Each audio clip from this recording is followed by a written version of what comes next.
victoire de Beaumarchais, la célèbre danseuse La Goulue, l'idole de Montmartre.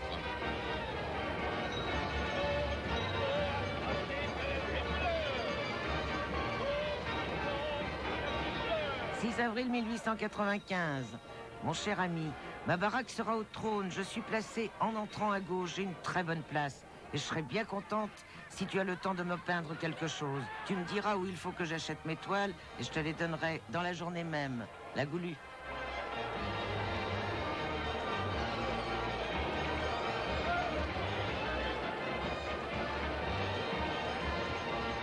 Louise Weber, danseuse, dite La Goulue, demande à son ami le peintre Toulouse-Lautrec de décorer sa baraque pour la foire du Trône.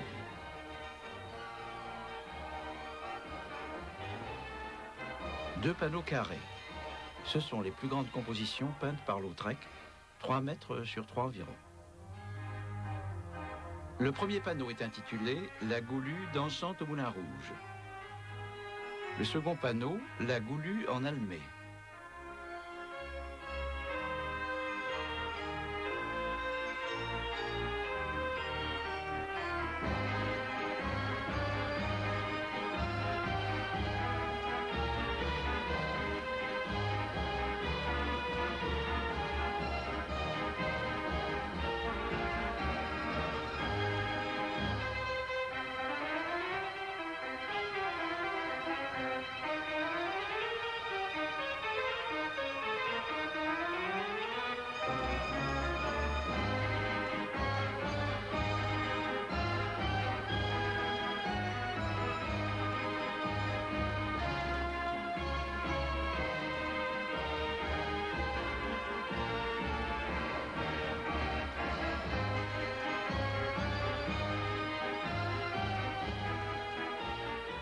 En s'installant dans un atelier de Montmartre à 20 ans, Lautrec choisit un mode de vie marginal. Montmartre, à la Belle Époque, est une sorte de zone franche entre les quartiers bourgeois et les quartiers populaires. Toutes les classes se mêlent. Les gens de la haute société viennent s'encanailler sans risque. Les prolétaires peuvent, à force d'originalité et de séduction, devenir à leur tour des personnalités de Paris.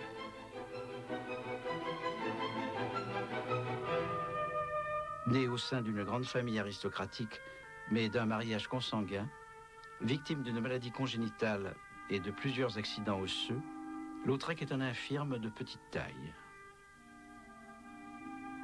Dès son enfance, il est très doué pour le dessin.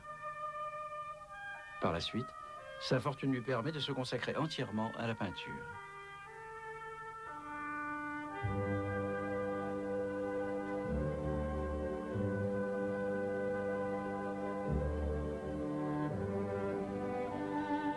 Il se lie à d'autres peintres comme Degas ou Van Gogh. Il dessine partout où il se trouve. Il donne une histoire à des personnages qui, d'habitude, n'en ont pas, ne laissent pas de traces. La tendresse du peintre transfigure les sujets les plus simples.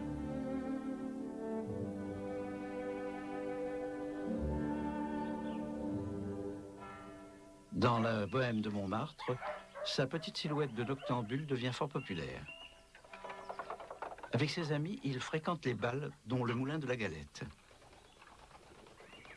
C'est peut-être là qu'il a rencontré pour la première fois Louise Weber. Très jeune, Louise Weber a pratiqué toutes sortes de petits métiers de rue. Elle a été bouquetière, blanchisseuse. Elle a posé pour les photographes. Elle s'est parfois prostituée. Elle est belle, fière, provocante. Son surnom de La Goulue lui vient de son appétit féroce et de son intempérance. Elle a commencé à danser dans les bals de quartier comme la Boule Noire, la Reine Blanche ou le Moulin de la Galette. Ces bals, ouverts du samedi au lundi, étaient fréquentés par le public mêlé de Montmartre. Parfois, certains bons danseurs se livraient à des improvisations et devenaient des sortes d'attractions régulières. Ainsi est né sous le Second Empire le chahut, danse excentrique sur des musiques au rythme soutenu. Le chahut, art de lever la jambe, selon un chroniqueur, devient le cancan, art de lever la jupe. Une danse plus érotique encore, aux figures pleines de sous-entendus grivois. La Goulue quitte les bals de quartier pour entrer comme danseuse professionnelle à l'Élysée-Montmartre, établissement ancien qui attire danseurs populaires, mondains et curieux. Lautrec dessine plusieurs fois son ami en train de danser.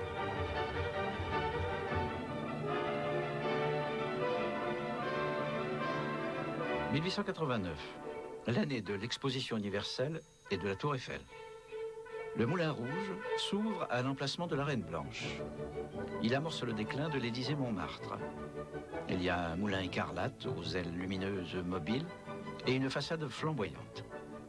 Il y a aussi un jardin avec une scène, des stands de fêtes foraines, des chansonniers, des acrobates, des comiques. Et un éléphant géant, vestige de l'exposition universelle. Il y a surtout une vaste salle de bal, entourée d'un promenoir et éclairée par des rangées de globes électriques. Une innovation qui attire le public. Tard le soir, et samedi, dimanche et lundi, le cancan ouvre le bal. Tout Paris est là. Quelques mois après l'inauguration, la Goulue est engagée au Moulin Rouge. Elle s'y produit dans le quadrille naturaliste, un cancan qu'elle danse avec la sauterelle, Nini Patte en l'air, la môme fromage ou grille d'égout, ou encore avec des partenaires masculins comme Guy Bollard ou Valentin le Désossé. Cette danse fait de la Goulue la reine du Paris nocturne. C'est un moment du quadrille que montre le premier panneau de Lautrec. La Goulue, reconnaissable à son chignon blond roux, se penche en avant, relève ses jupons et montre ses dessous. Valentin le Désossé, coiffé d'un gibus, se déhanche à ses côtés.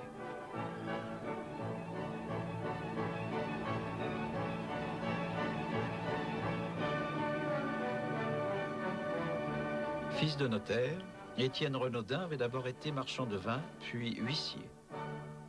Il fut ensuite agent immobilier. Passionné de danse, d'une souplesse rare, il allait s'exhiber gratuitement dans les bals.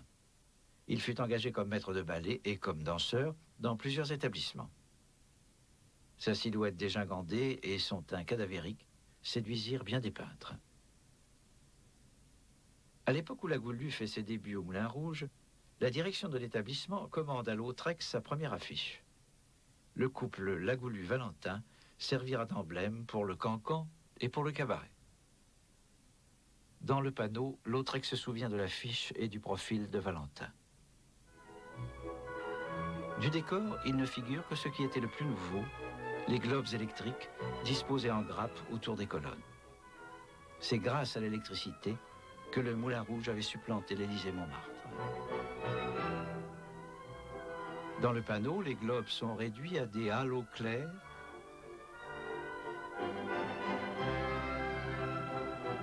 Dans l'affiche, ils étaient aussi les seuls signes conservés par Lautrec. Autre élément de décor, l'estrade de l'orchestre. Le personnage qui la domine est Louis Dufour, le chef de l'Élysée-Montmartre, dont la battue énergique était réputée.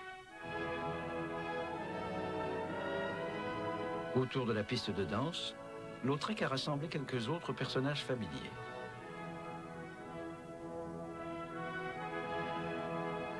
Une danseuse du quadrille,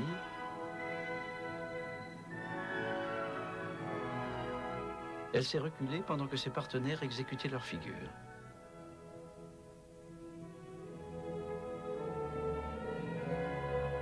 Maurice Guibert. Il fut un des compagnons de débauche de Lautrec dans les maisons closes et les cabarets. Représentant en Champagne, il avait ses entrées partout. Peintre, des photographes amateurs, il fit plusieurs clichés de son ami.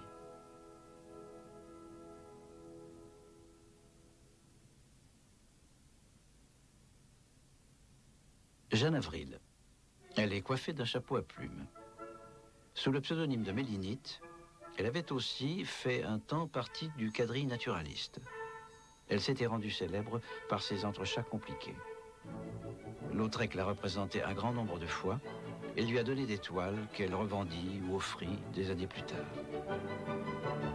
Elle fut sans doute la seule, parmi les danseuses et modèles de Montmartre, à apprécier vraiment le talent du peintre. Au pied de l'estrade, un client inconnu et fort élégant. Enfin, en bordure de la piste, à gauche, coupé par le bord du panneau, un personnage observe la scène, les mains dans le dos. C'est le père Lapudeur, un employé de l'Élysée-Montmartre chargé de veiller à la bonne tenue. Le cancan pouvait en effet devenir obscène. Certaines danseuses s'exhibaient parfois sans pantalon.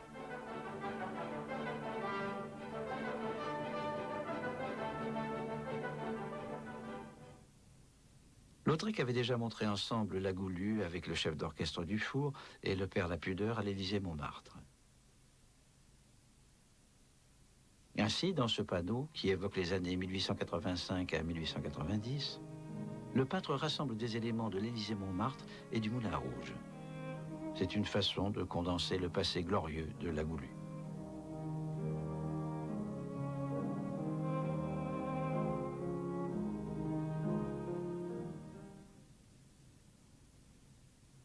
Le second panneau évoque le présent immédiat, beaucoup moins glorieux, celui de l'année 1895. La Goulue a moins de succès. Son appétit féroce a eu raison de sa ligne. Elle a quitté le Moulin Rouge. Elle a décidé d'ouvrir une baraque foraine à la Foire du Trône pour y présenter la danse du ventre. Ce genre de danse est à la mode depuis l'exposition universelle de 1889. Plusieurs pavillons avaient présenté des danseuses ou almées ondulant sur des musiques orientales.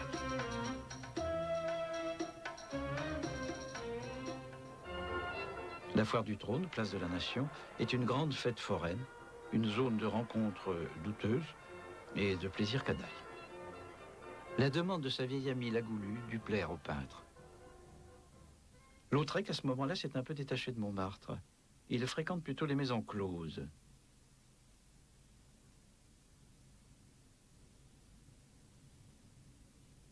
Et la foire devait l'intéresser au même titre que le cabaret ou le bordel.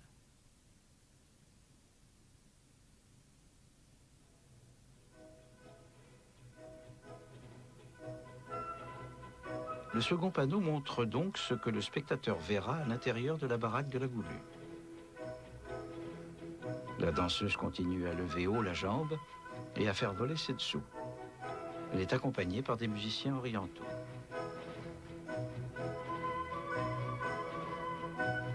Dans l'assistance, Lautrec a rassemblé à nouveau des personnages familiers.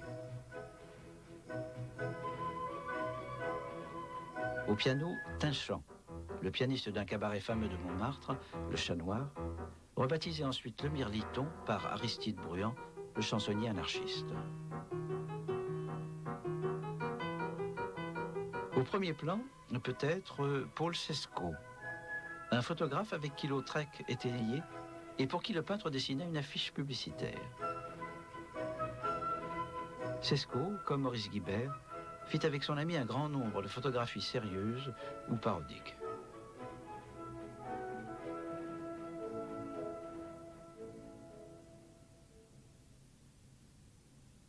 À nouveau Maurice Guibert, avec le teint blafard du noctambule acharné et l'œil étonné. L'homme aux favoris roux. C'est le docteur Gabriel Tapier de Céléran, cousin germain du peintre. Il fut son ami intime et l'accompagna dans nombre de ses sorties. Lautrec le surnommait Tapir le scélérat. Au centre, la silhouette noire de Jeanne Avril, toujours coiffée de son chapeau à plumes.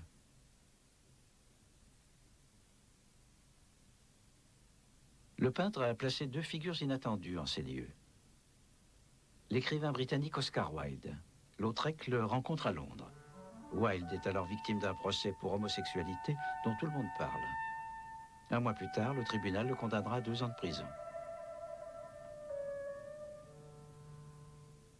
L'autre personnage est Félix Fénéon. Fonctionnaire, il a dû démissionner pour avoir été mêlé à des attentats anarchistes. 1 an plus tôt, il a même fait de la prison. Rédacteur en chef de la revue indépendante et secrétaire de la revue Blanche, qui illustre Lautrec, il est le plus grand critique d'art de son temps. Sa ressemblance avec Valentin le Désossé a dû frapper le peintre. Peut-être avait-il eu l'intention de faire figurer Valentin parmi les spectateurs. L'image de Fénéon se serait superposée à celle du danseur. Enfin, une petite silhouette coiffée d'un chapeau melon se glisse entre Jeanne Avril et Fénéon. Lautrec a toujours aimé se montrer de façon caricaturale, insistant sur sa petite taille ou exagérant beaucoup sa laideur. Les deux panneaux pour la Goulue rassemblent tous les personnages que Lautrec avait peints les années précédentes au Moulin Rouge. Dressage des nouvelles au Moulin Rouge. Valentin fait danser une jeune femme.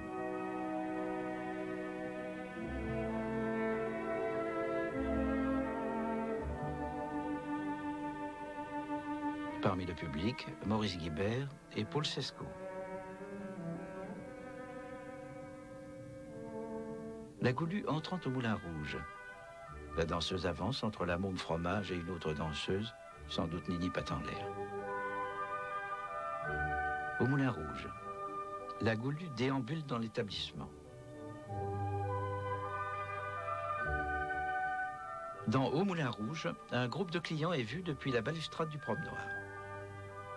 Autour de la table, Paul Sescaut, Maurice Guibert, peut-être Jeanne Avril. La Goulue se recoiffe devant une glace. Au fond, Lautrec lui-même traverse la salle avec son cousin Céléran.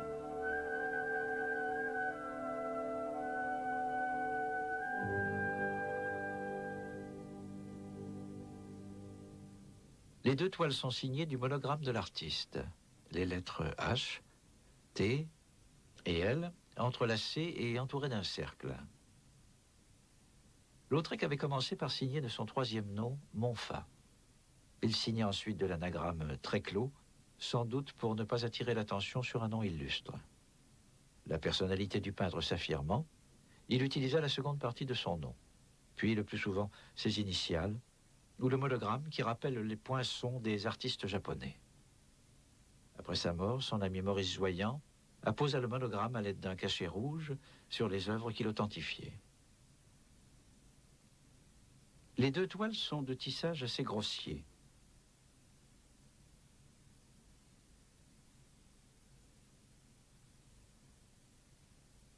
Les silhouettes sont dessinées au pinceau d'un trait noir.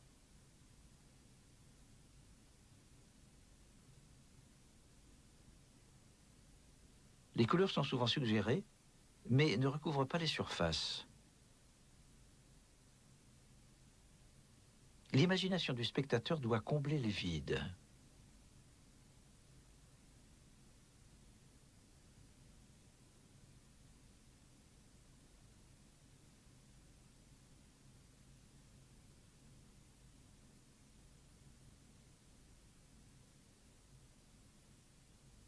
Les visages, quelques traits et de simples touches de couleur sont ramenés à des éléments caricaturaux. Accroche-cœur de Paul Sescaut, teint blafard et œil charbonneux de Guibert, moustache et barbe rousse, joues rouges du cousin Céléran, nez rouge et joues bleues du pianiste, teint cireux et barbiche jaune de Fénéon, profil d'oiseau et joues blêmes de Valentin. Le personnage de la Goulue, qui concentre les couleurs, attire le regard.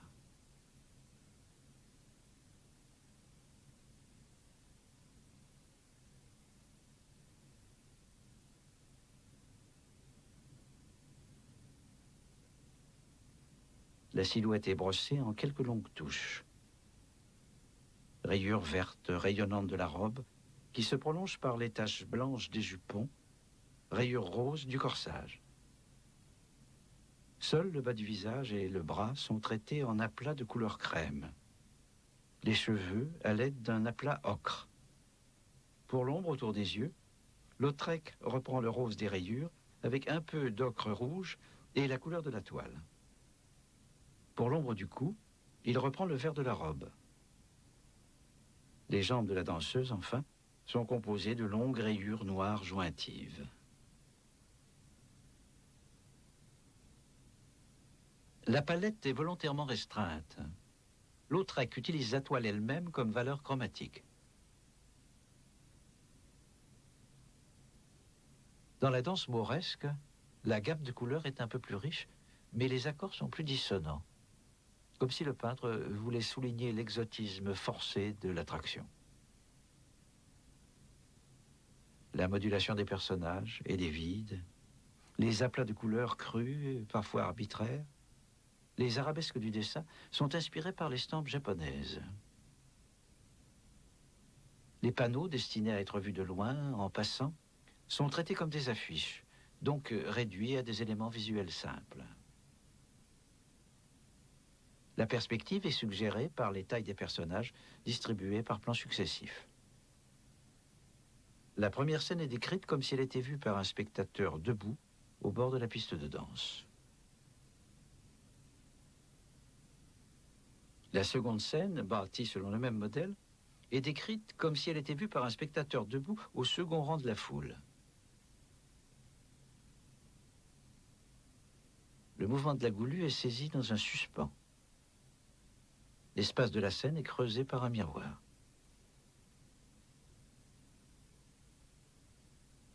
Les gestes des deux protagonistes principaux dans le premier panneau sont en déséquilibre, suggérant la poursuite du mouvement. Le cadre couple perd la pudeur au moment où il entre dans le champ, un procédé qu'utilisera beaucoup la photographie. Tout le dispositif du peintre induit une participation active du spectateur. Le cinéma naît en cette même année 1895. Deux photographies du début du siècle montrent que les panneaux, tels qu'ils se présentent aujourd'hui, sont assez différents de ce qu'ils étaient en 1895. Les traits noirs du dessin étaient plus soutenus et la plupart des détails étaient bien plus nets.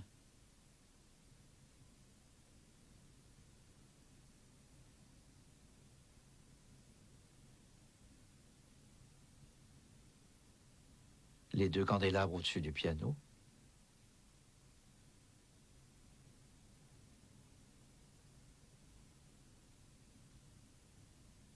Les réseaux de plis du rideau autour des musiciens.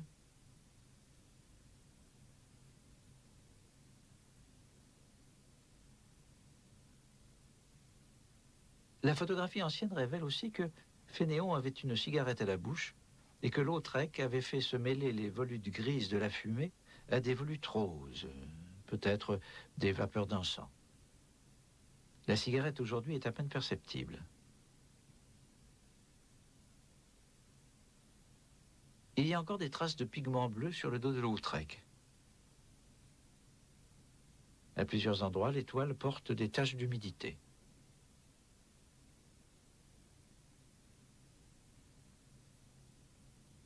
Les deux panneaux ont été exposés au soleil et à la pluie. Ils ont subi diverses manipulations de montage et de démontage. Ils ont ensuite été roulés et rangés. Le pigment à l'essence, maigre, friable, s'est beaucoup érodé. Mais ce n'est pas tout. À l'origine, chacune des deux toiles était d'un seul tenant.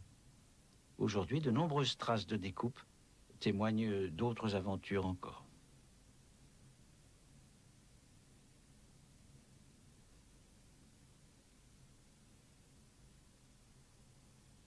L'industriel forain, moins d'un an après la foire du trône de 1895, publiait une petite annonce. Baraque constituant le matériel du théâtre de la Goulue.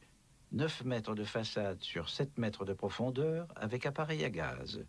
Le tout en bon état, s'adressait à M. Coll, 14 rue de l'Écluse, Batignolles. Prix 900 francs. L'attraction ne dut pas avoir un grand succès. La Goulue devint lutteuse de foire, puis dompteuse. Elle garda ses toiles dans sa roulotte. Elle les revendit vers 1900 au docteur Viau, collectionneur de tableaux impressionnistes. Les panneaux sont exposés au Salon d'automne de 1904. Mis en vente à la mort du docteur Viau en 1907, ils deviennent la propriété du marchand Druet et figurent encore dans plusieurs expositions. Pendant une douzaine d'années, les toiles disparaissent dans une collection scandinave. Elles sont rachetées par un marchand parisien. des toiles d'une telle taille sont difficiles à placer dans un appartement. Pour les revendre avec profit, le marchand les découpe en fragments qu'il fait monter sur châssis et encadrer.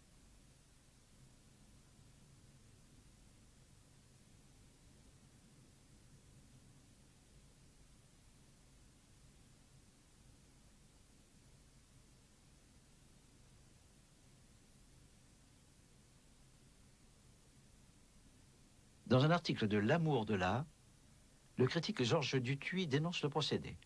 En vain. Les fragments sont vendus. Quelques années passent. La Goulue meurt en janvier 1929. Les journaux, en évoquant son passé, rappellent l'affaire des toiles découpées. L'acheteur de la plupart des fragments propose alors de les revendre à l'État. Il manque les chutes et plusieurs des parties principales.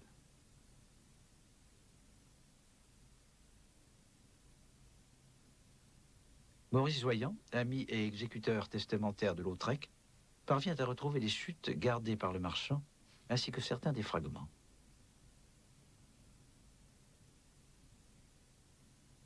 Une dernière pièce du puzzle manque, la grande silhouette de Valentin le Désossé. Son propriétaire se fait connaître et l'offre au musée du Louvre. La reconstitution achevée, les panneaux sont exposés au musée du Luxembourg. Présent à partir de 1947 à la Galerie du Jeu de Paume, ils rejoignent les collections du musée d'Orsay.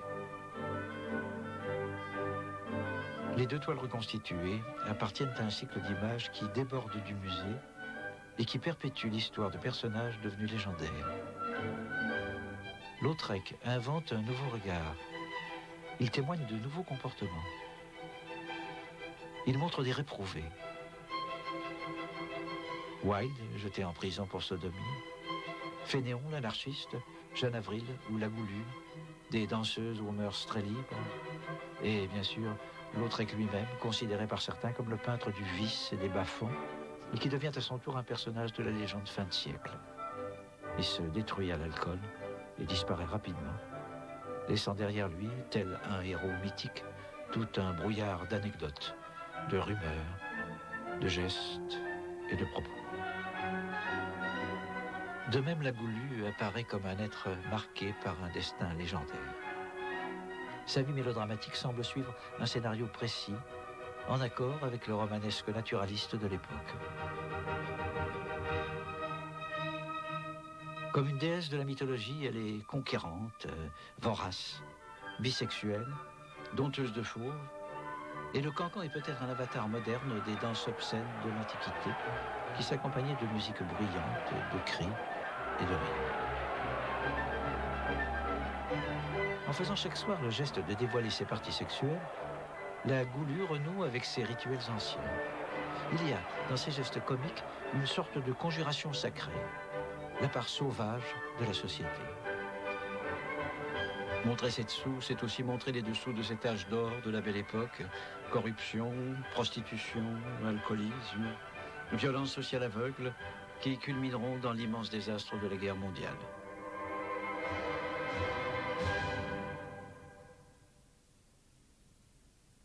En 1925, le cinéma retrouvait La Goulue, clochard obèse, dans un terrain vague de Paris.